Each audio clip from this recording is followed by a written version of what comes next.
You ask Tiger to solve. This deals with linear equations with one unknown. The final result is x equals -6. Let's solve it step by step. Group all x terms on the left side of the equation. Subtract 7x from both sides. Group like terms.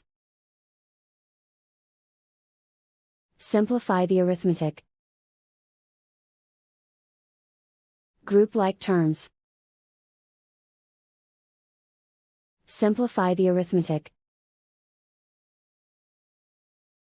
Group all constants on the right side of the equation. Add 9 to both sides. Simplify the arithmetic.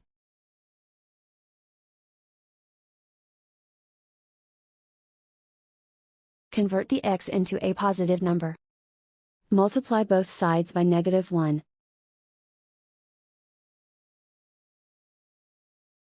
Remove the ones. Simplify the arithmetic. And so the final result is x equals -6.